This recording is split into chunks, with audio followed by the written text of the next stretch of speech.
Welcome, everybody. Happy spring. I didn't count on doing another live right away, but I was guided to come on and just wish everybody happy spring if you're in the Northern Hemisphere. And if you're in the Southern Hemisphere, happy autumn. So as you can see by the title, I'll fill in more in the description area below with references and specific links to other YouTube channels I'm going to reference here. But I just wanted to cover a celebration, just touch on celebrating, honoring spring, and talk about the language of flowers, trees, and fairies. So I'll be drawing on some examples from former shows where I've included some interesting, I think anyway, educational references and things, and also just intuitively go with whatever wants to come up for this particular live. So I will also at the end, for anybody who enjoys intuitive card readings, at the end of each little segment, if I remember, I will just pull also a couple of cards having to do with flowers, trees, and fairies. So in the title, I do talk about the language of these things. And as I was just kind of pulling things together, coming on, it all kind of was coming together, and I see why I was strongly led to come on and do this for spring. So I want to segue from, this is my third live that I've done myself on this channel. And the previous one, we were talking about stars. And with that star discussion came up that it's helpful to know the Greek alphabet for the new nomenclature for stars, because a lot of them do start with a preface of alpha, beta, gamma, delta. Maybe there's other, prefixes that come before that. So I did show this, and I'll put this on a community post. I'll go ahead and put that up there. But I will just read it, and then we'll get into this. Will nicely segue neatly with what I'm going to talk about. So just very quickly, it's alpha, beta, gamma, delta, epsilon, zeta, eta, theta, iota, kappa, lambda, mu, nu, psi, omicron, pi, rho, sigma, tau, upsilon, phi, chi, psi, omega. So that is the alphabet. And as you can see, hopefully you can see there's an uppercase and a lowercase to that. So just for fun, if you don't know it, maybe it's just something fun to memorize. It can come in handy, even though it is gets a little complex, the language. All right, so starting off with Greek, why did I do that? Because our first up discussion topic is going to be that of flowers. And in a former show of mine called, here's the cover, my Sky show, earlier show on this channel, Sky Flowers. At the very beginning, I have a words, wisdom, and spirit of the day page, usually in that older format in those shows. And in this particular one, I covered 20 ancient Greek myths about 20 ancient Greek flowers. And it kicks off with, and this is on the cover of my little thumbnail, the Greek goddess of flowers. So according to the Greek mythology, her name is Chloris, like, Chloris. Obviously, that's the root for many words used having to do with plants and greenery, chlorophyll, that chlor, prefix or root word etymology. So I'm just going to read a little excerpt that I had on the previous show. So you're welcome to go to that Skyflower show if you want to read along with me. But that's an early depiction of well, in this case, they're referring to as the Greek goddess Chloris. Again, the Roman changed the names, but it often, is directly equatable with some of these goddesses figures. So this one just says, in Greek mythology, the rose, the queen of the flowers, is said to have been created by the goddess of flowers, Chloris, who was said to breathe roses as she spoke. One day, as Chloris was wandering through the woods, she came upon the lifeless body of a breathtakingly beautiful young nymph. Chloris was greatly saddened by the loss of such an exquisite beauty, and feeling compassion for the poor nymph, transformed her into a flower so that her beauty may live on. Now, what gets interesting, and I'll just kind of hold this up. Actually, I'll take it out so it's not so glaring, have glare on it. What's interesting with these gods and goddesses stories and myths, and I've covered this on shows before. I'll just put that for anybody who needs to see it. Okay. What's interesting with these stories is, first of all, for me personally, and things that I've been looking at and some of the new evidences that are coming forward into what is our real history these days, getting revelations. We're in a period of revelations where more things are being revealed by the second pretty much every day. For me, the Greek gods or the Roman gods, goddesses, Mount Olympus, where you've got, you know, the Pantheon of gods, and then there's the Parthenon on the Acropolis. And what were these gods in Mount Olympus? They were up on some high mountain in the clouds. So for me, absolutely, myths are not based on nothing. They're absolutely referring to ETs or galactics, you know, and especially when you're talking about those god, you know, realm type ones. When you look in the Pergamon Museum in Berlin, there's a whole frieze, and it's called the Battle of the Giants. It's the Gigantomachy, I think, or Geomancy. I can't remember. Sorry, now I'm going to get this wrong. Gigantomachy or something like that. And it is depicting, it's a frieze relief in marble of the battle of the giants and the gods. So giants were earthbound, and Gaia is in there too, fighting the gods, the Olympian gods. And so, of course, the Olympian gods were showing us victorious and defeating Earth and all of its inhabitants. So I think that was just kind of like a vanity depiction of them. I don't know that that's really the reality of it, of how things went down. But there's so many fascinating things as, you know, we look deeper and deeper at some of these things to get into. I'm just kind of dropping stuff and going just in case any of things that I talk about either activate you or kind of in the spirit of springboard you into further topics for your own investigation and research. Okay. Oh, one other little footnote on that frieze. And if you go to, I think the Pergamon Museum even has a kind of a 360 tour virtual that you can kind of look around. That all of that temple and frieze, it was the temple of Zeus, and it was the altar of Zeus, and it was completely lifted up out of Bodum, Turkey, and moved to Berlin on a museum Insel. It's an island museum where they also, just side fact, also have the Ishtar Gate, which was lifted out of ancient Babylon. So anyway, that's just something to send you if you're interested to research further. But back to our topic, I am going to stick to it, just flowers, trees, and fairies. So that's just a little bit about where, you know, Flora, you know, the Roman goddess comes from the name itself. And there's other interesting little stories. I'm not going to call them myths. I think a lot of the Greek myths and things are based in fact just from, to borrow from Star Wars, you know, one of the movies, a certain point of view, not the entire truth, but a little bit of it. And then once you know the background of what the real history and truth is, then you get a picture on what the real truth is and things start to make more sense.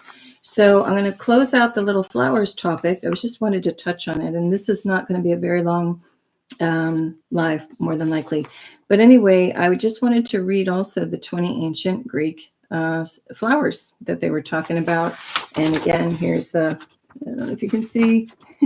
Wait, where am I? Sorry about this. I'm getting used to this format. That's the list.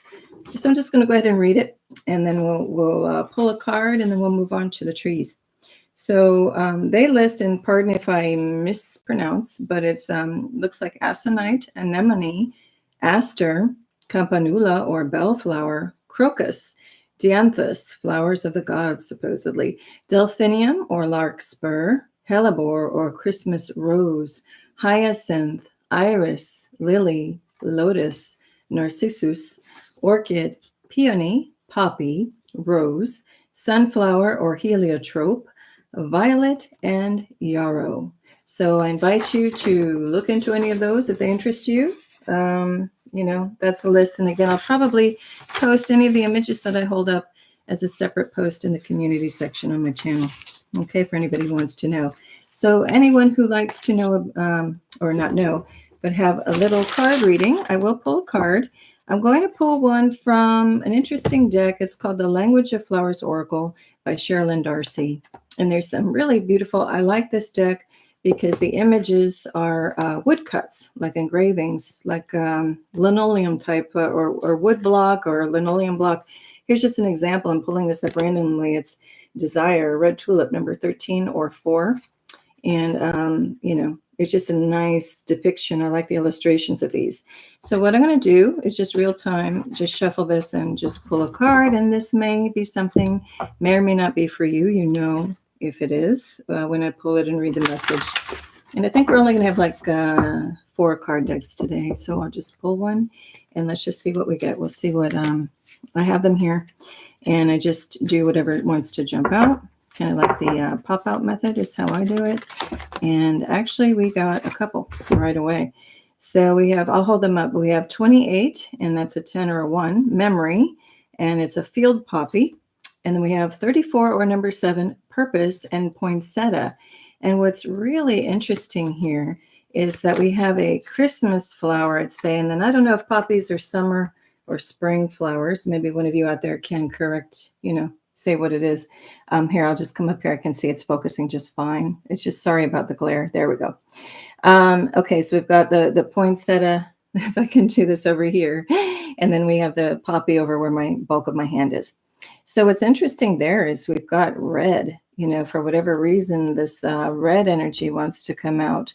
And again, interesting that it's pointing to a couple of different seasons.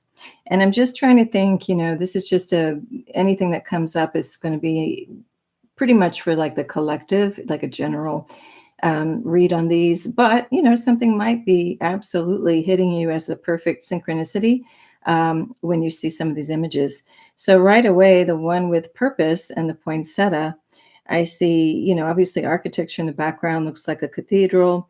It evokes any number of cities. It's kept kind of a little bit nondescript.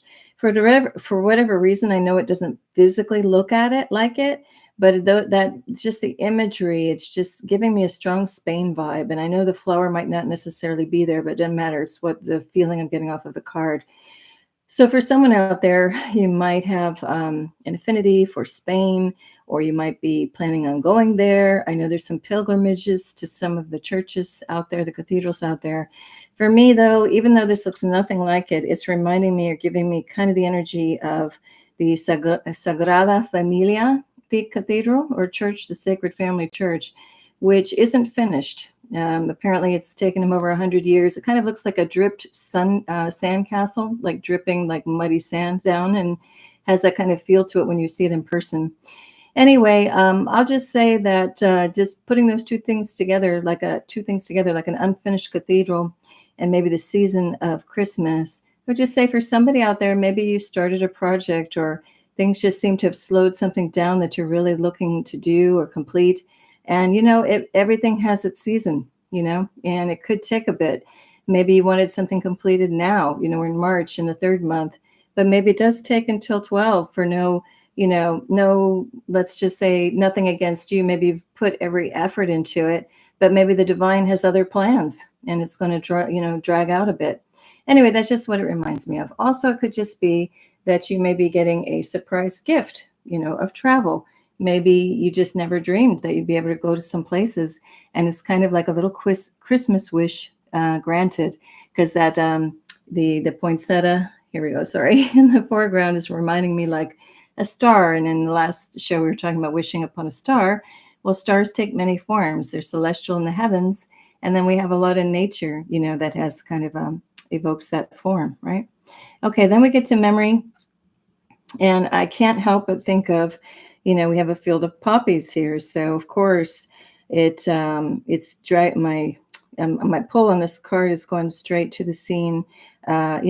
Disclaimer, not disclaimer, sorry, spoiler alert. If somebody doesn't want to know about the Wizard of Oz, just hit mute for a minute.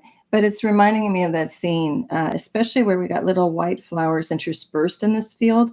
And it reminds me of that scene where the Wicked Witch wants Dorothy and the gang to fall asleep. And so she sends them through the field of poppies, and they fall asleep.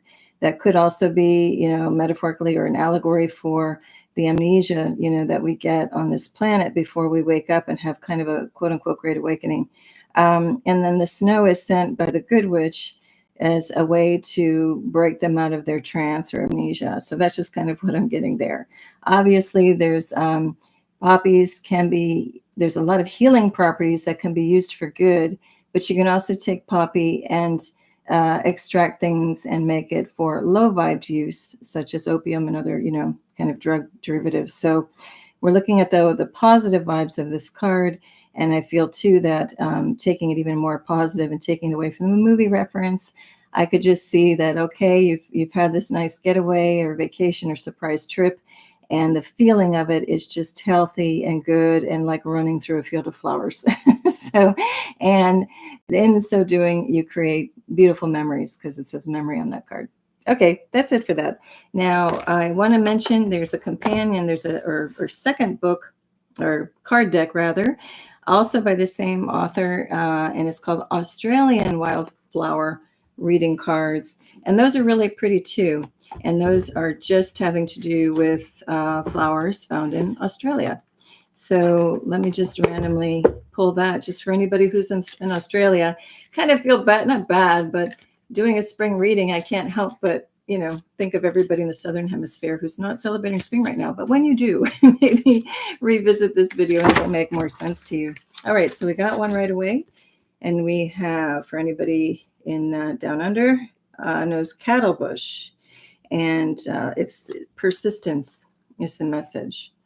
Okay, and that's a nice, violet colored flower. And actually, let me go to the book. I have a moment to do that. Let me see if we can get any insights here. Give me 1 second to get it. Okay, page 27 or number 9, if that means anything to anybody. And let's just see if I can find it, though. Quickly enough. Yeah, I got it almost. Okay, let me just see if anything jumps out at me to read here. Let's see. Okay. Well, the key line, I'm not going to read the whole thing, but the key lines that I'm just seeing, or keywords popping out, are your persistence will be rewarded. Don't give up. That's a key message, and I'm just going to leave it at that because it's a very strong, clear, and good message. Too often, we really do just want to, it's a funny phrase, throw in the towel and just, especially if you've been at something for a very long time and you don't see the results. I remember it wasn't long ago. It was a few years ago, maybe even 4 years ago. I remember seeing a meme, and it was kind of had like a Minecraft feel for anybody that knows the video game. And it was just like a little cartoon kind of meme. And it showed a guy with a pickaxe tunneling through a tunnel underground. And he was just about ready to break through this little wall to get free. He literally was just like a couple little strokes with that pickaxe. He had come such a long way to get to that point. And then he just like, the message was like, well, if he gives up now, he was just that close. And I know in a spiritual community, I know this really was one of my pet peeves to hear it. People would say, oh, this is your year, like now's the year, it's going to be great. And, for some of us, maybe the next month it's okay, maybe the next day. For others of us, it's been like a decade, and you're like, I don't want to hear this it's your year stuff, just around the corner. But time is so elusive and it's slippery. And what's interesting is it's an important time now not to judge things on what was done in the past, because things are changing rapidly on this planet. I think everybody, you just, look around, you can see like in every sector, every part of our lives, things are changing dramatically, more so than ever before. And so it's not always wise to say, oh, well, that happened in the past. Well, because now the present is totally different. And things are accelerating. The sense of time is really speeding up or warping in a strange way. So now is not the time to try to look at time linear. And it really is a really good time to be present in the now and not say, oh my gosh, after all these years, it's still not happening. I can't, anymore. Persistence is really going to be key. And not that you have to micromanage or micro focus on, well, I wish for this and it's not happening. No, just let it go. Forget it completely. Enjoy the now. Do things that at least you can enjoy or least hate, let's just say, and carry on, and then just see when whatever you were looking for will surprise you, or you get something else you never could have imagined and it's equal or better showing up in your life. Anyway, but yes, persistence, very important. So that's a big message for somebody out there today. Okay, now we will cover trees. And I don't see anyone. If I happen to see anybody in live chat, that's one thing. If not, I'll just keep going. And instead of a live chat, this will just be a live talk. Okay. So way back on one of my shows, and I believe it was in Tree, Sky, Sun, that particular show. But again, I'll reference and put the correct link if I'm wrong. I did also cover in the beginning, actually I have the date on July 16th, 2022.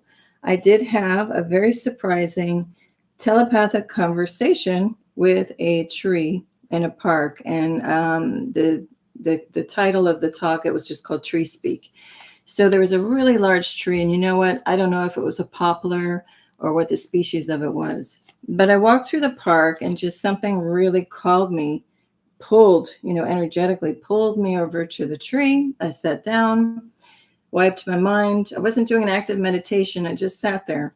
But as I approached, before I even sat down, there was just a feeling. There's a book that references this, that there's a saying in older, I don't know if it's still done now, in India, in the community of people, where a brotherhood of people say, I salute the divinity in you, when they greet each other. And that's such a beautiful expression. I salute the divinity in you. So that means even if somebody's angry and coming at you and frustrated or just losing their cool for any reasons, right now we got a lot of magnetic activity going on in the earth, and just frequencies changing all over the place. Schumann resonance is doing some wild stuff. And people are trying to, get their foot and get their balance. So maybe you pop off, or maybe you're under a lot of stress right now. A lot of people are dealing with some bizarre situations. A lot of families, friends, people are actually transitioning off this planet, or a lot of people are having to do caregiving or extreme caregiving, and it's taxing, and we're just human. And sometimes we might, as much as we want to kind of keep our cool or stay balanced, we might lose it or pop off a second, and it's natural, it's human nature. So anyway, what I want to say is, with all of that going on, it's really, really important to ground and be in nature. And in this case, I know I missed a point. If anyone comes in chat, you can come back and remind me if I don't circle back and find it on my own. But at the point I'm getting back to is the telepathic conversation with this tree in this park. I was called to walk up and approach it. I got it now.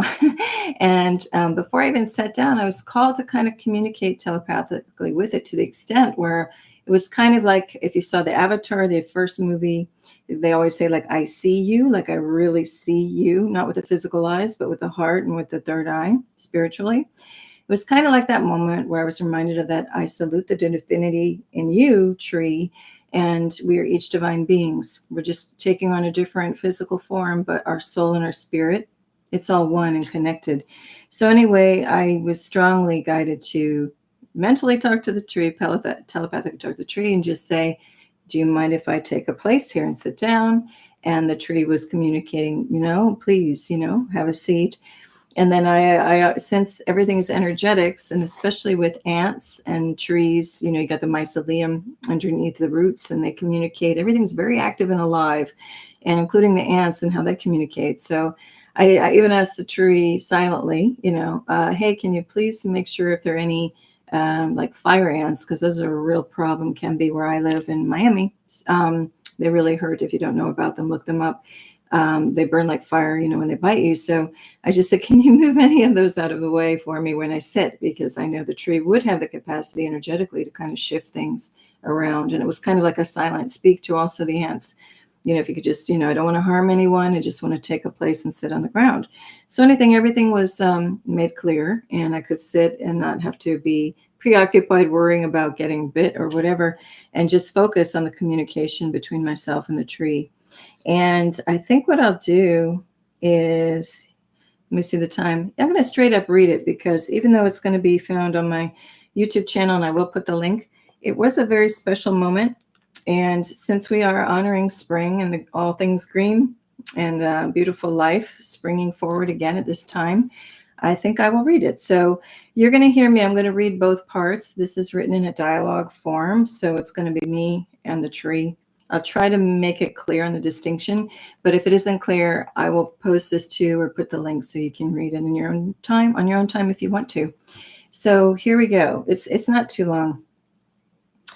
So I approach and I say, and this is all silent communication telepathically. What kind of tree are you? And the tree says, an earth being. Can I talk with you? Tree, yes, of course. You're beautiful. Thank you. Is there anything I should share with the people? And the tree gave me a vision. It just kind of came in subtly in my third eye, just in my creative space, imagination space. The tree gave me a vision of it like nodding down over me and nudging me and just saying, have a seat on the grass, very welcoming. And at the same time, a group of ducks started to move toward me while all of this was happening in the conversation. So then I was thinking to myself, messages. Is there anything that I need to give, the tree needs to give to me? And then I just kind of let it go. I was trying to like lull myself just into a calm state to receive. And the tree was kind of silently, I felt the energy assuring me, I will speak to you, So then I said, oh, thanks. Protect me from the harmful type of ants in the grass if you can, please. Done. You ready? Me, yes. The tree says, there is a time for all things, and things all work out. Be at peace, peaceful. Things are green. Can you see them? Or are you looking at the dirt? Or can you find the magic in the dirt? It heals. I heal. You heal yourself if you let it, your inner sun. Why aren't you all doing that? The earth loves you. I love you all. Feel the love, feel the nurturing, feel the wind as it plays with your hair or touches your face. Are you in touch? Can you feel into this? Close your eyes if you need to see it that way. I am here, patient, waiting. So that was all the tree. So then I say, you are patient, waiting? Yes, all is not what it seems. And the tree said it with a laugh and kind of like a wink. All is not what it seems. And I got a deeper meaning there. Like I really felt it and saw it in a subtle way all at once, that the tree is hinting that if I could really see what the tree really is, that like it would be truly amazing, not just like this physical form that we see here in the 3D with the 3D perception. So then the tree says, you are all loved, all of you. My God, you're loved. Do you doubt this? How can you doubt this? Is there sunshine in your heart? Do you live today? Aren't you living right now? How are you living? Why are you living? Ask yourself, is that not enough for you to simply breathe, feel the glory that is air? Do you not dare to fully breathe it all in? Why? Why not? I love you. I care. I sing. I dream just like you. Celebrate this place, Earth, with me. And then I said, I will. I do. And I love you too. Thank you for sharing this beautiful message with me. And I was feeling the tree lovingly looking down over me and kind of like nodding, in an acknowledgement, like it knows, we feel it. And then I said, is there anything more to say? And the tree said, nothing more until we meet again, family. And then I just said, thank you, love you, and I got to thank you back. So that's tree speak. And if you can clear your mind and just go sit down in a park, I'm sure if you found my channel, a lot of you have maybe done this, try this, or it's like a normal for you. And if not, it really is pretty wondrous. And if you can just calm and sit there enough and just get everything out of your head, you'll start to feel it too. I know a lot of people who haven't thought they could do it, and you just get in that space and you absolutely can. And that's with trees, that's with animals, anything. Okay. All right. So now, based on that little talk about trees, I think that's all I wanted to say. Oh no, I had more. Hold on. But wait, there's more. Hold on one second. I wanted to talk about the Ogham. I know I've brought it up before, and it is on the channel, and I have the Tree Sky Sun show. That's a stave, a mini stave, and it's of the tree alphabet. It's called the Ogham, Ogham. And what's interesting is you read the Ogham from the ground up, like as if you're, that way, as if you're climbing a tree. And then there is the Celtic Ogham symbols tree alphabet. And again, I'll get you to the show, and I'll post this again to you and give the links. So with the symbols, and actually here I have these. I have a bunch of them. So there's a symbol connected with a specific tree. So like willow or oak or birch, ash. There's so many. So I have a little set of these. I highly recommend it if you do enjoy trees and Celtic things, and jumping into things like fairies, elves, and the whole druid, discussions of what's going on in the past. People really connected in with the earth energies. So I looked online at one point, and somebody had made a set of these, and they tracked, the letter of the Ogham alphabet and put it on the actual little, twig of each tree that it corresponded with. So I have that. It's really cool. Anyway, I'm going to read this just very quickly because there are 20 letters of that alphabet. So that's why I was saying it's funny how we segued from the stars and discussion of my life too, and how it's good to have the, the Greek alphabet knowledge handy. Now we're getting into the tree alphabet language, having that handy. So, and I might, let's see, no, I can pronounce these. There's the Celtic way of saying it, which I think I'll leave alone because I don't really know it. I'll refer you to the list. So I'll just read the English version of the trees. The spoken word of the Celtic way is probably really beautiful. I just don't want to like totally mess it up. So we have 20 of the trees for the Ogham alphabet. So number 1, birch. 2, rowan. 3, alder. 4, willow. 5, ash. 6, hawthorn. 7, oak. 8, holly. 9, hazel. 10, apple. 11, bramble. 12, ivy. 13, reed or broom. 14 is blackthorn. 15, elder. 16, pine. 17, gorse. 18, heather. 19, aspen. And 20, yew, spelled Y-E-W. Okay, so those are the tree alphabet symbols with the Celtic Ogham. Okay, now on that note, I think I'll just drop that. That's one of those drop those and goes. If you don't know anything about the Ogham, I'm just laying it down there for you to go ahead and check it out further. Now there is another wonderful book and card deck that's by actually somebody who's really well versed in research about the tree alphabet. And I think in real life, she's also does a lot with landscape design and knows a lot about trees and plants.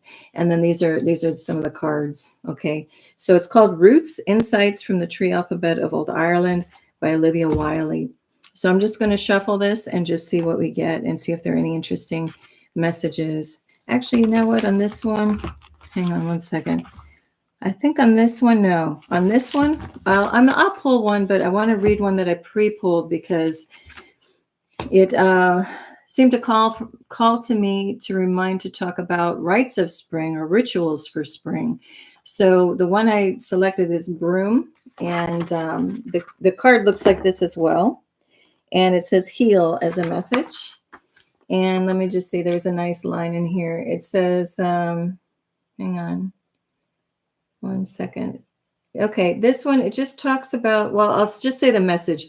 And this is just a reminder about rites or rituals of spring where we do what? Spring cleaning.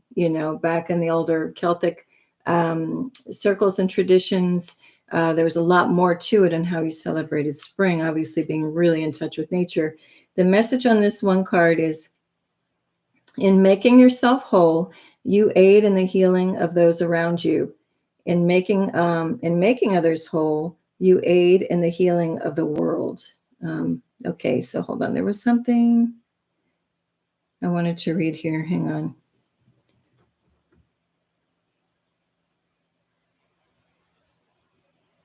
Okay, this particular plant, there were many uses, and one of them, it says, one of the most popular was to use it with wedding and celebration decorations. And it was carried to weddings for luck. It was burned as a torch to promote health. It was fed to cattle, people, and sheep in winter to provide missing vitamins in the diet. And it was brewed into a heady mead, it says. At Eastertide, which is now for spring, it was common to form flowering broom into besoms and clean the house out for the year. And scrubbing pads for the floors and walls were often made from the wire-like branches. And it was a favorite for thatching houses and other things. So mainly I just wanted to bring it up as a reminder to talk about like spring cleaning. And a lot of these things are so tied with nature back in the older cultures or more ancient cultures before that knowledge got wiped out. And we know there was a bigger picture of why they got wiped out by, the Christianity and the over-the-top extremists with crusades and other things to take away all of the quote-unquote pagan knowledge, which pagan was just really being completely in touch with the earth and using plants and naturals as healing, basis for healing, and wonderful uses, and being in touch with the times of the year and the times of the day in a way that made sense to all of us and our bodies and our symbiotic relationship with animals, plants, nature, the sky, the earth, everything, the water, everything all around us. Okay, so now I'm just going to pick out another card to wrap up the trees part and roots and all of that, and then we'll move on to fairies. And this one is the Celtic Spirit deck by Nicola McIntosh, and it looks like this. Anyway, let's just see if there's anything that wants to come out there. And this is a cool little deck because it also has like a green, on the edges. It's really cool. Okay, so let's just see if anything wants to come out. And I wish you, as we're moving along, wherever you are in the world, wish you a beautiful day, a beautiful right now, beautiful evening. Okay, we got number 2, the Oak Guardian, Threshold, Answers, Open Mind. And we got this little Oak Guardian dude.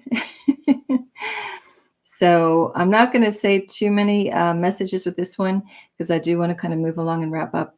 But the strong message I'm just hearing right now is, knock and the door will be opened, kind of ask and you shall receive.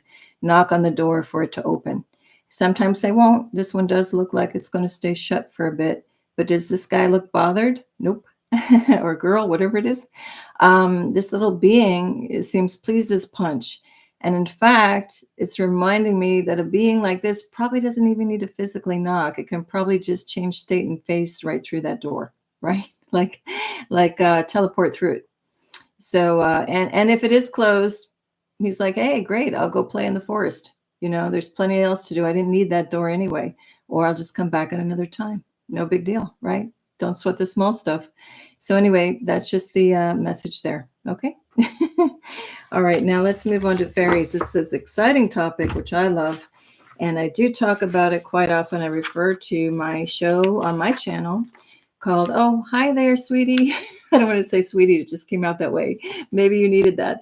But welcome, Lake Superior Skywatcher and nature lover, Sharon. Appreciate you as always. Happy spring, even though I just saw your latest post and you've got a healthy amount of snow there. Something I never see here in subtropical Miami. So try to enjoy it if you can. It looks beautiful, but I'm not the one shoveling it. So extra strength to you and power and energy if you need it up there, and stay warm. Yes, she says yes. Anybody fighting, battling snow, hopefully you can get somebody else to do it and do fun things like ski in it or snowmobile or do whatever you want to do. Okay, make a snow angel.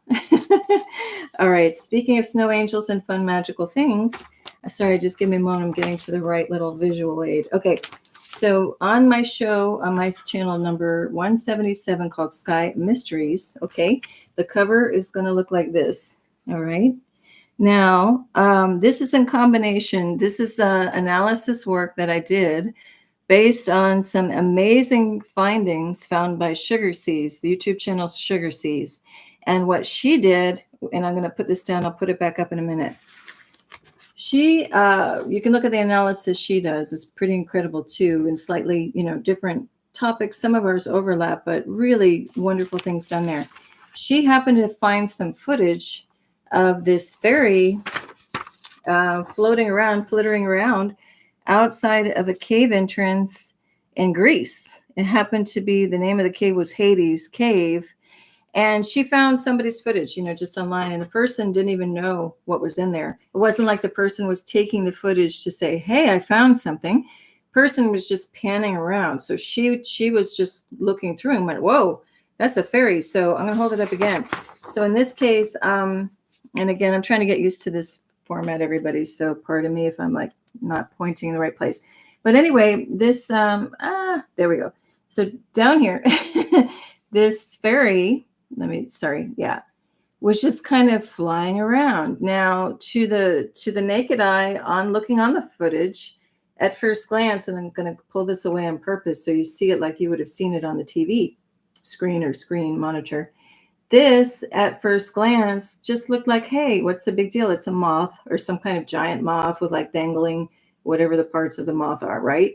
It didn't look like much, but the more you studied it, you saw, wait a minute, the flight pattern isn't like a moth. This is very interesting. It seems deliberate. And then the more you zoomed in and looked at it, SugarSeas on her channel found that it was a fairy. Well, she left it, kind of like this. So doing what I do, if you've looked on my channel and seen me doing the sky shows, zooming in on the cloak and craft and doing my analysis enhancements on it until I get to parts and pieces, machine pieces, I thought, I got to do that technique of my analysis on this fairy and see what we can see. So I'm going to put the link to this show below because you must, especially if you enjoy fairies, even if you know them to be real in your heart. This is photographic evidence. And with my analysis, when we zoom in to see her face, you even see her little fairy bun, little crown, and I'm going to show you that in a second. So anyway, fascinating, fascinating. So if anybody wonders if they're real, okay, we got proof. This is proof. Now, also, people, it's great to know that they're real without the proof. And I love observing children. There was one, I was trying to get a rental, an apartment. I needed to move. And I remember the realtor brought her daughter along. I didn't know her. They were the other persons showing the house, the realtor of the apartment. Anyway, the little daughter ran off and was like talking to these bushes for quite a while. And I could tell the mom was a little embarrassed because the mom hadn't been awakened and didn't think this stuff was real. So she's like, oh, she just thinks she's talking to fairies. And then I said, no, she is. Like, I know she is. And the lady probably thought I was crazy, but I didn't care because I know the girl. She was engaged in a very specific conversation. And even though I couldn't see them, I had worked enough with kids who could see deeper and saw sparkles and orbs. And I know they were seeing them, just I couldn't yet. And I still can't quite see a lot of that stuff. But I feel it and I know when presences are there. So anyway, it was just funny. So wherever you are on that spectrum or you're watching this going, what? There aren't fairies? Well, I want to show you the cover of my show 177, Sky Mysteries. Yes, they are. So I took the footage. And again, when you look on the show, you'll see it clear. This is kind of bitmappy and fuzzy. Actually, let me take this out. This is worth taking out. Why am I making such a long and big deal out of this? It's because I was shocked out of my mind when I found out we could actually capture this on video or camera footage and point to all of the detail of this little being. So she's like a ballerina. Let me pull it up. Hopefully you can see it. Sorry. Okay. She's like a ballerina. If you see what I'm seeing, I'll point it out and hopefully you can see it. If not, go look at my, the better resolution on my channel. And again, I'm doing this mirrored, so pardon me if I'm struggling with the right directions. So this is her face. This is a profile of her nose, her chin down here. This little thing up here is a little detail ornament of a little crown that is sitting on top of her head. This is the back of her head with a bun going out horizontal. This is her neck going down to her back, okay?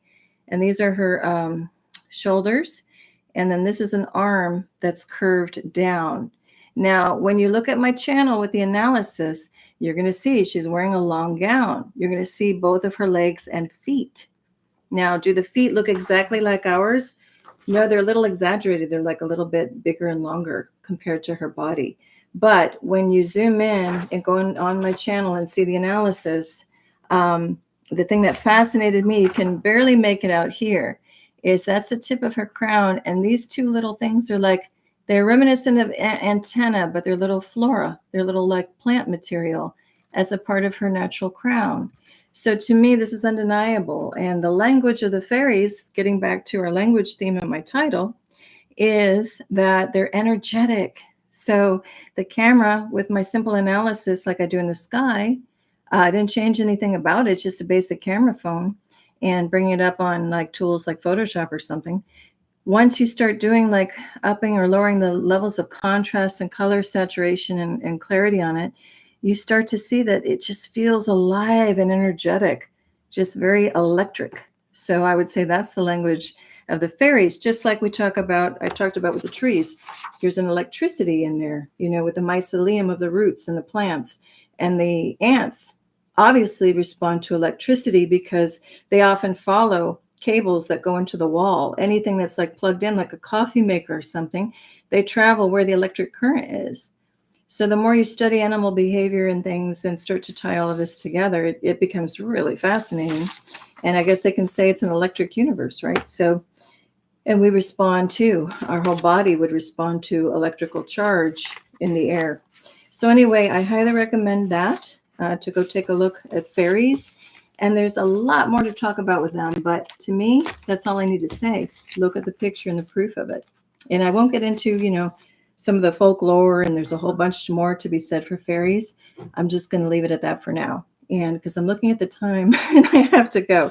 But what I'm going to do is pull a card from the Fairy Tarot deck, and I'll put that in the description box below. And let's just see if there are any messages. If anybody likes intuitive readings, once again, maybe you just want to hear something. Maybe you're looking for a sign or even just a word. And if not, it's always fun just to see what comes up. So if you're just joining in, I just kind of do the hop card, see what hops out. And let's just see what we got. And we already got one. Okay, that was really quick. So we have, I'll hold it up, but it's very apropos for the title of the show or this live. It is 9 of Spring. And I need to pull it over to the side, and I'll hold it up after I'm done. It says, protect the fruits of your labors. Prepare for possible challenges that lie ahead, and environmental conservation. Okay, so in any of these, I don't take any negatives, out of any of the cards that come up. It's always intuitively reading through. It's going to be something more positive because of how I'm reading it, and I'll explain why. So in this case, I'll just read it one more time. Protect the fruits of your labors. Prepare for possible challenges that lie ahead, and environmental conservation. So the main thing that jumps out for me on this is number 9, is the number of completion, which is interesting because it's 9 of spring, because spring is new beginnings. So it's kind of a nice, like, rounding out the old and embarking on the new, and not being afraid, and knowing that you're protected, that nature is there, that always has our back if we keep a nice reciprocal, relationship with it. And for me, it's prepare for possible challenges that lie ahead. Well, in this, it's all optimistic though, because let me just try to do this. This little fairy, she's looking ahead, but she's sheltered. She's covered by the daffodils. I think those are. They're pure and white, so it's kind of like divine protection. And in the foreground, I don't know if you can see it, but there's little ladybugs. Sorry about the glare. And I'll post this where it can be better seen. That's maybe better. So, she's a little hesitant because of her size. I mean, you can see the size of the ladybugs compared to her. So she's kind of got to be careful and watch her environment. But her back is covered. She's covered by divine things above. And she's got luck and good fortune on her path ahead. So even though she's in a state of a little bit of uncertainty, that's normal. That's life. But the main thing is that she can move through it. She's wading through those weeds, and she looks ahead. She looks before she leaps, and then she just trusts that wherever she's going, it's going to be okay. Why? Because she's fully equipped. She's got wings. She could fly out of there. She can run out of there. She can do any number of things. She's not boxed or locked in. She has freedom. So anyway, just I guess that's the spirit, and a great thing to close, kind of message to close out on, is that no matter what lies ahead, we come fully equipped. And each day that we get in touch with who we are, we're getting more and more wisdoms, more and more activations. And it's a new game, what I talked about earlier. If we just base everything linear, like, oh, well, this happened in the past, so this is going to be hard. No more rules. We're wide open. The way is open before us. So we're coming into touch with some things that don't, no more going by old rules that other people created. Now we're creating our own rules and following our hearts with things. So the way forward is going to be totally different. And it is, do you believe it's happening for you, not to you? Then your way is going to be smooth and beautiful. If you believe that you got that bum wheel in the shopping cart and you always have bad luck, then that's what you're going to see in your life.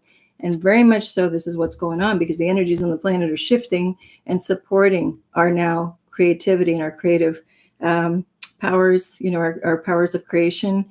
And the more now that we believe in ourselves and believe that's possible, we're rewriting everything and creating a beautiful way forward. Okay. Well, anyway, again, I just want to say thank you. And thanks again, Sharon over at Lake Superior Skywatcher Nature Lover. I appreciate your beautiful comments. And if anyone finds this later on the replay, it'll be timely, whether it's spring or not, or autumn, wherever you are for you. And as always, oh, hi, Rocks Girl. Hi, popping up. I'm going to close now, but I welcome you to see this on the replay. And I was just going to say, I just wish everybody tremendous peace and love. I'm grateful whether you catch this live or on the replay. And yeah, I'll post things. And if I miss something, feel free to put it in the comments. And if they block them, because they often do, they shadow ban the heck out of me from day one on my channel. I know it. I'm still here, though. Thanks. You'll watch replay. Thanks, Rox Girl. Appreciate it. But if I missed something, you can always shoot me an email if you'd like, hey, where's that reference you had and I didn't put in the description box below? Just let me know. Otherwise, beautiful spring, beautiful autumn, or whatever you're experiencing. And till next time. Okay. Talk to you later. Bye.